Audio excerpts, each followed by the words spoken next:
Hi friends, morning எந்திரிச்சு குளிச்சுட்டு அதுக்கப்புறம் சிங்கில் கொஞ்சம் பாத்திரம்லாம் இருந்துச்சு, அதெல்லாம் விளக்கி வச்சுட்டு கொஞ்ச நேரம் பேசிட்டு உட்காந்துட்டு இருந்தோம். ஆக்சுவலாக சாட்டர்டே சண்டே வந்தால் தான் எங்களுக்கு பேசுறதுக்கு அதிகமாக டைம் கிடைக்கும். அதனால பிரேக்ஃபாஸ்ட்லாம் காலைல லேட்டாக தான் சாப்பிடுவோம். சாட்டர்டே சண்டே வந்தால் என்னைக்காவது தான் சீக்கிரம் சாப்பிடுவோம். கொஞ்ச நேரம் பேசி முடிச்சுட்டு அதுக்கப்புறமேட்டுக்காக தான் பிரேக்ஃபாஸ்ட் செய்யலாம்னு சொல்லிட்டு வந்திருந்தேன். என்ன செஞ்சுருந்தேன்னா, தோசையும் கடல சட்னியும் சிம்பிளாக செஞ்சுக்கலாம் அப்படி சொல்லிட்டு தான் வந்திருந்தேன். ஃபஸ்ட்டு இந்த தோசை ஊற்றிட்டு அதுக்கப்புறம் தான் சட்னி அரைச்சேன். இந்த தோசை வந்து எனக்கு பார்த்த உடனே ஒரு மாரி மூலிகை தோசை மாதிரி ஒரு ஃபீல் வந்துச்சு. இந்த மொடக்கத்தான் தோசைலாம் ஊத்துவாங்கல்ல, அந்த மாதிரி.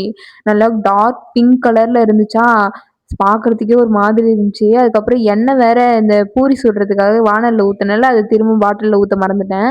அது இல்லன்றத மறந்துட்டு நான் பாட்டுன்னு ஊத்திட்டு இருந்தேன். அதுக்கப்புறம் ஃபில் பண்ணி வச்சுட்டு அப்புறம் சாப்பிட்டு முடிச்சுட்டு ஒரு வேலை இருந்துச்சு. என்னன்னா, இந்த அடுப்பு வந்து நாங்க பால் காய்ச்ச வந்தப்போ என் ஹஸ்பண்டோட ஃப்ரெண்டு வீட்லேருந்து எடுத்துட்டு வந்தோம்.